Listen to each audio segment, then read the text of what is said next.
Okay mga ka-trigger, welcome pang muli dito sa ating munting YouTube channel at ito ang inyong Pinoy Firearms Instructor na Gunsmith din naman.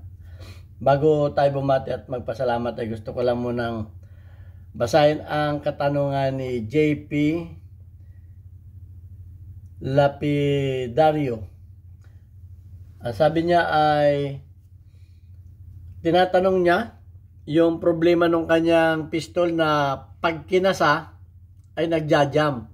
Pero okay naman pag pumuputok. Pero sabi ko may may video na tayo diyan. Marami na akong video kasi niyan. Sabi niya hindi daw niya makita. So tatalakayin ulit natin ito para doon sa hindi pa nakakaalam nito. Bakit pag pumuputok okay naman, pero pag ikaw ay nagload, pag kinasa mo, halimbawa may nagsaksakan ng magazine, ikinasa mo, sumasabit, nagjajam. Ano kaya problema? So, tingnan natin at bago yan ay gusto ko lang muna kayong pasalamatan dahil sa inyong pagla-like at pag-share ng ating mga videos dahil dumarami ang ating mga subscribers. At maraming salamat doon sa mga hindi nag-skip ng ads dahil nakakatulong kayo sa ating revenues. Dahil ang ating YouTube channel, ang kinikita nito ay ibinibigay natin doon sa ating 6 na estudyante na anak ng mga single parent. Meron tayong mga beneficiaries. Kaya ako gumawa ng video ng YouTube channel ay dahil sa kanila. Kaya maraming salamat doon sa hindi nag-skip ng ads. At maraming salamat din doon sa mga nagpadala dito. Huwag po kayong tumawag dito para bumili ng baril. Wala po kaming pinagbibiling baril. Mag-message lamang kayo dyan kung kayo ay may paabot na tulong sa ating mga beneficiaries para ma-recognize kayo. Kaya maraming salamat kay Sir Noli Pisa America sa regular niyang pagtulong sa ating mga beneficiaries. Okay, punta na tayo sa katanungan ni JP. Okay, so pag pumuputok, okay naman. Pero bakit pagka ikinasa mo at nagload ka ay sumasabit? Ang tingin ko po dyan ay walang problema yung baril. Yan po ay human error. Ididemo ko sa inyo kung bakit. Huwag kayong mag-alala dito sa itong ating mga ginagamit na ito ay lahat ito ay markado, ito ay dummy bullet lahat ito. Okay, ito dummy bullet yan. Pakita ko lang sa inyo, dummy bullet yan. Ito dummy bullet din ito. So, meron kasing nagkakasa, lalo kung matigas ang spring ng inyong mga recoil spring, minsan hindi na isasagad. Nakasave. Okay, hindi nasasagad. Kumbaga kalahati, ganyan lang, hindi nakasagad, tapos ay bibitawan, ayun, ang nangyari. Dapat isasagad ninyo. Di ba? Ganun ang mangyayari. Ganito dapat. Tuturuan ko kayo. Isasagad ninyo ganun. Tapos, bibitawan ninyo ng bigla. Kasi, ang mangyayari niyan, pagka dinahandahan ninyo, yung iba aalalayan pa, sasabit. Parang ganito. Yan, aalalayan. Pumasok. Alalayan. Yun. Sumabit. Ganun. Kasi hindi na bigla. Yun ang nakikita kong human error, pagkakamali. Dapat pagkahilan ninyo, bitawan ninyong bigla para malakas yung sipa. Kasi sabi mo naman JP, pag pumuputok kasi okay naman. Ibig sabihin walang problema ang baril. Pumuputok okay.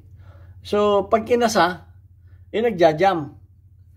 So, yun ang kasi kung nahihirapan kayo, ang gawin ninyo ganito. Okay, ganito ang gawin ninyo. Pwede rin ito option. Okay. Saglit lagyan muna ninyo ng halimbawa, i-open chamber ninyo. O di kaya, kung nahirapan kayo mag-open chamber, open slide, lagyan ninyo ng empty shell, empty magazine. Empty magazine yan. Okay, pagkatapos ay maglagay kayo ng maglagay kayo ng, dito na yung bala. Tactical load ang tawag dito. To, di naka-open yan. Medyo matigas ang spring nitong baril na to. Yan, naka-open yan. Tapos maglagay kayo ng bala, anang loaded magazine. Yan, pagkatapos ay i-release ninyo. Pasok na yun. Pwedeng ganun yun, option. O, pagka kayo nagkasa naman, halimbawa, magkakasa kayo, bitawan ninyong bigla. Huwag ninyong dahan-dahanin. At dapat ang hila ninyo sagad. Sagad. Kasi pagka hindi ninyo sinagad yan, ang ano niyan, dito tatama yung ano, dito tatama yung kanyang slide. Yung slide niya dito tatama. Dito. Dito tatama. Hindi dito tatama yung kanyang slide. Yan. Dapat yung slide niya dito tatama. Dito siya itutulak. Kung hindi man nakaano, dito lang siya. Di babalagbag yan. Sasabit yan. So, ganun lang kasimple. Sana may napulot na kayong aral dito na walang problema yung baril dahil pag pumuputok, ibig sabihin, maganda ang battery, ang function niya.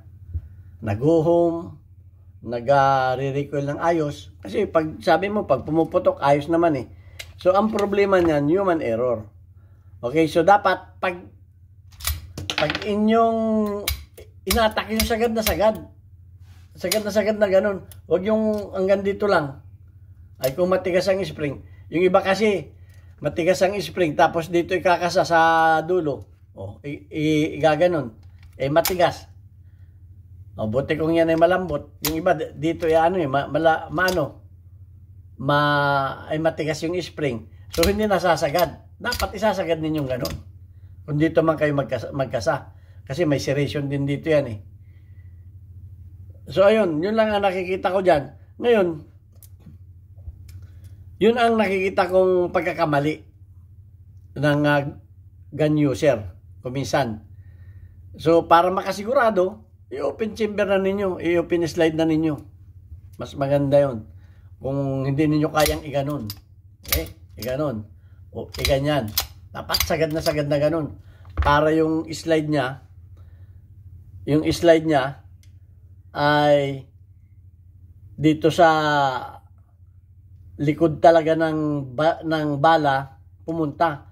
Kasi pag hanggang dito lang yan, ay di tip.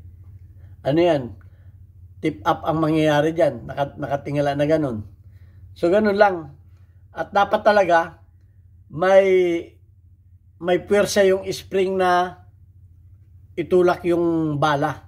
May puwersa siya. Kaya nga, pag may video tayo na ano eh, pag palaging yun ang yung bala na yun ang itinachamber mo, ang mangyayari dyan, mabubulit setback. Lulubog ito. Kung palagi mong ginagawa naman yung pagkasa na ganun, lulubog ito. May video tayo niyan. Iwasan ninyo yun. Panoorin ninyo kung palagi kayong nagmamanual ng pagcha-chamber. Lulubog naman ito. So, ingatan din ninyo. At delikado na, may video rin tayo, delikadong iputok yung mga setback na bala, yung mga lumubog na baka lagi ninyong ginagawa yung pagmamanual na gano'n. Kasi pagka gano'n bumabara yun, ibig sabihin nun, yung iyong head na bubugbog, umaatras pagka gano'n bumabatangal. Umaatras. Pag yun ang bala na yun ang ginawa ninyo ng ginawa, magsisetback ito, lulubog na naman ito. O mayroon tayong video, yung isa nagpatotoo. Na nabasag yung basyo. Muntik na tamaan sa mata. Buti, hindi. So, ganun. Kaya mag-ingat tayo. Dapat alam natin i-operate ang ating mga firearms. So, maraming salamat sa pagtatanong mo. may natutunan tayo doon sa mga gumagawa ng ganyan, gano'n na yung iwasan ninyo. Yung palaging pa ganon. At baka naman yung inyong mga bala ay lumubog ng lumubog. Okay?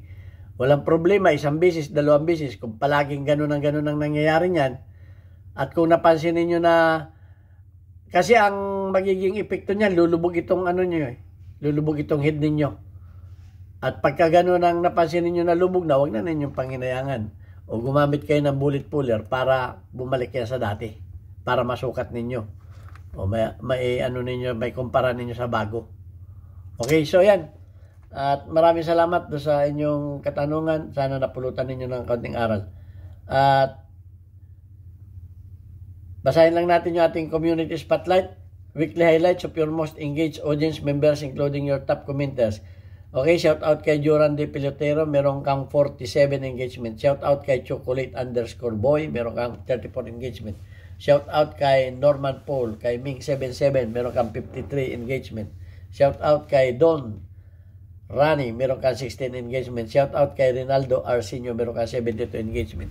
Okay, shout out sa mga kababayan ko dyan, Pinamalayan Oriental Mindoro. Meron na tayo dyan bagong Papa Burger.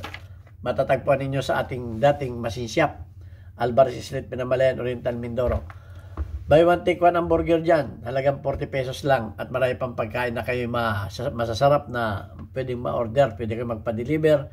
24/7 ang serbisyo dyan. Kahit brown out, may generator. Maraming salamat sa inyo. God bless us all.